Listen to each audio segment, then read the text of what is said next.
igreja, presta atenção.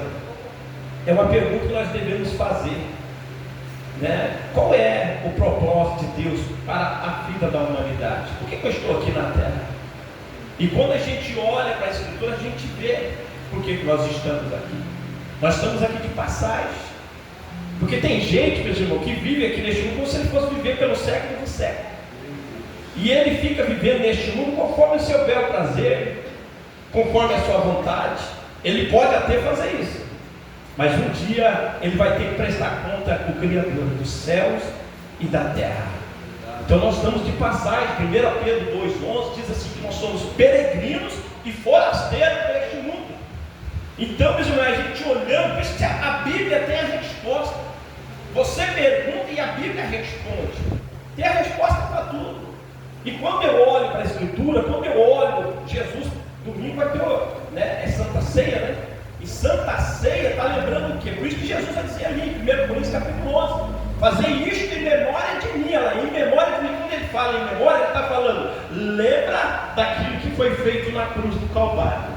Ele morreu, mas qual é o propósito de Jesus ter morrido na cruz do Calvário? Para salvar a minha e a sua alma, Senhor. Este é o foco principal.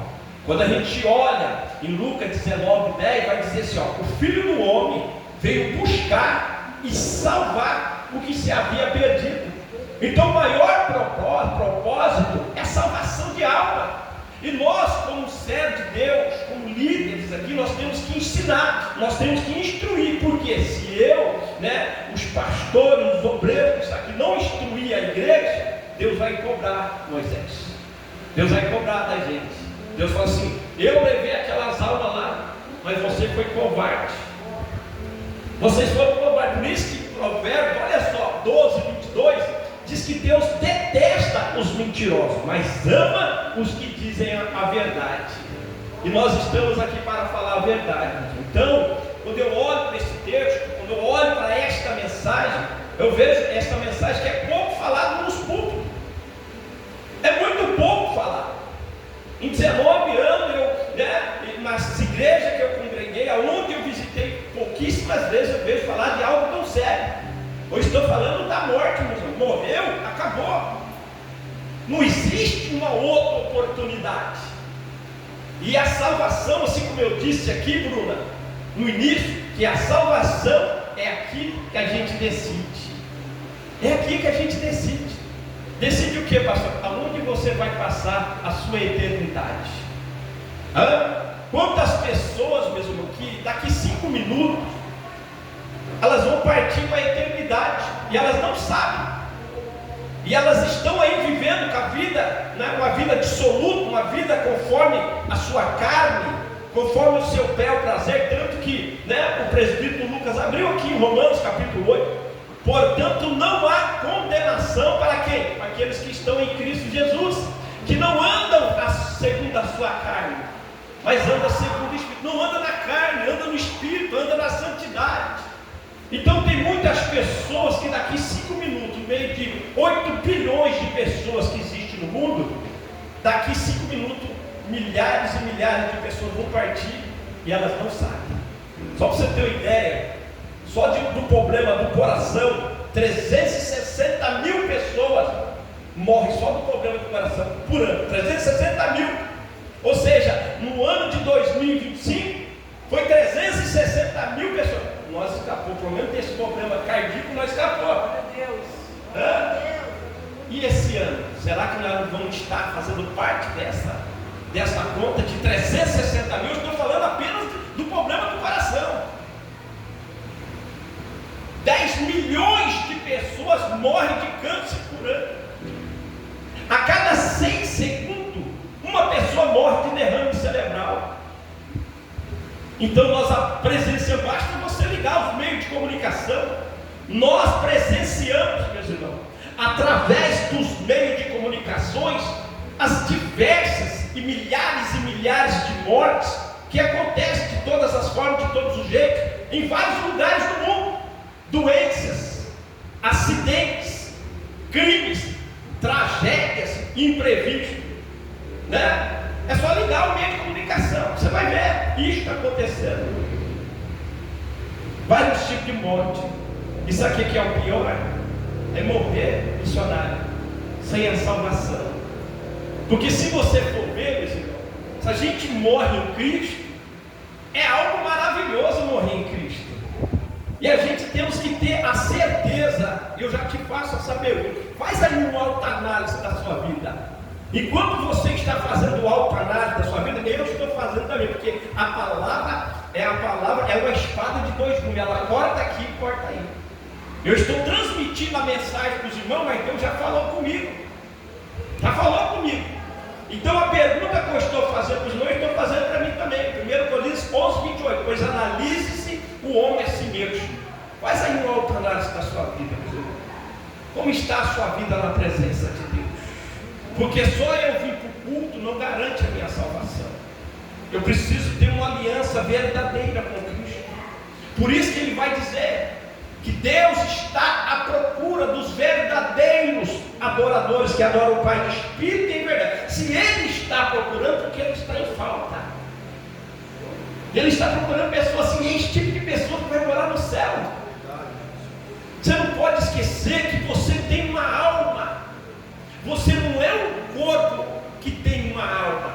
Você é uma alma que tem um corpo, né? Eu disse no início aqui que nós foi, né? É algo triste. Eu não gosto de ver as pessoas chorando. Eu até confesso para os irmãos que eu nem gosto de velório. Eu não gosto. Mas a gente foi lá fazer um culto fúnebre. E ali a gente chega ali, você sente a dor. As pessoas ali passando a mão né, no rosto da pessoa, pegando na mão daquela pessoa que está ali dentro daquele caixão, aquele choro que você vê, que você sente a dor da pessoa. E ali, queira ou não, a gente chora. E ali a gente fica olhando ali aquela pessoa naquele caixão.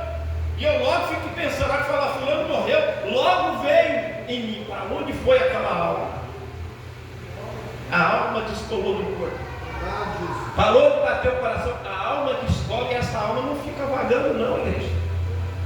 Só que eu não vou entrar, eu estou falando da morte, eu não vou entrar, o que acontece depois da morte? Isso eu vou pregar amanhã lá em Garuva. Já está no meu coração, eu vou pregar numa igreja chamada Fonte de Vida, me chamaram lá, eu vou pregar lá, eu não vou fugir da mensagem não. Eu não vou fugir, eu vou pregar o que Deus já colocou no meu coração, só que lá eu vou pregar o que acontece depois da morte. Porque a vida, ela continua, ela fecha aqui para este mundo e dá início à eternidade, gente. Por isso que eu falei uma microvida. A pessoa viveu o que? Eu vou colocar aqui, lógico, não passa. Nós acabamos de ler aqui, ó, né, que o máximo que pode chegar é 70, 80, e passar disso é cansaço, infarto, né? Mas vamos colocar aqui que a pessoa viu 500 anos, meu irmão, morreu e entrou na eternidade. O que vale 500? Você sabe o que é uma eternidade? Uma eternidade não tem fim.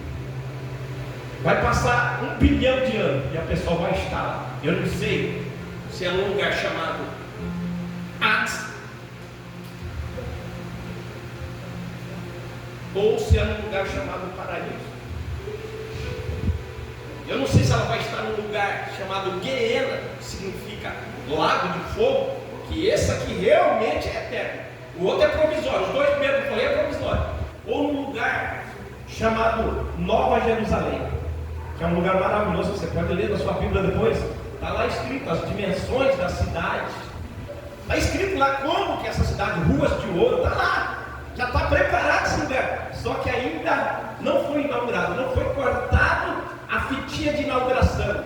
Nem da Nova Jerusalém e nem este lugar chamado Guiena, chamado Lago de Fogo. Não foi inaugurado nenhum dos dois. Quando vai ser inaugurado, pastor? Depois do julgamento. Você pode ler na sua casa, Apocalipse capítulo 20, versículo 11. Depois do julgamento. E este julgamento vai acontecer quando? Quando este mundo não existir mais. Não vai existir mais nada. Todas as nações vão estar diante do trono de Deus. E esse Jesus, o nosso Jesus, que hoje é o nosso advogado, né? Hoje ele é o nosso advogado. Naquele dia ele vai estar fazendo um outro papel. Ele vai estar lá como juiz. Sabe o juiz? Já viu um juiz semblante fechado? E ali eu e você vai ter que prestar conta. Eu e você. É que não tem como colocar aqui, senão eu ia colocar 2 versículos. Ou mais do que 2 versículos. Mas eu vou te falar os versículos. Romanos 14, 12 diz assim: ó, de maneira que cada um de nós dará conta de si mesmo a Deus.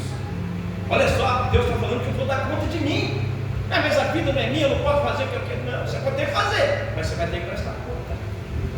Romanos 14, 12, de maneira que cada um de nós dará conta de si mesmo a Deus. Segundo versículo, 2 Coríntios 5, 10, diz assim, que cada um vai ter que comparecer diante do tribunal de Cristo, e cada um vai receber o que merece, de acordo com o que fez de bom e de mal na sua vida aqui na terra, através do corpo. Ou seja, tudo que eu faço aqui está sendo anotado. Por isso que eu entendo, quando eu olho para Provérbios 15, 3, diz assim, que os olhos do Senhor estão sobre toda a parte, observando a todos, tanto os bons como os maus. Eu fico pensando, observando, para quê, Vanessa? Para que Deus fica me observando? Por que Provérbios 5, 21 diz assim, ele sabe por onde você anda e vê tudo que você faz? Por que Hebreus 4,13 vai dizer assim, não há nada que possa esconder de Deus em toda a criação, tudo está descoberto e aberto diante dos seus olhos, e é Ele que você vai ter que prestar conta. Então eu já vi pessoas pegar e falar, a vida é minha, eu faço o que eu quero. Você pode ter que fazer, mas não esqueça, você vai ter que prestar conta. O que você está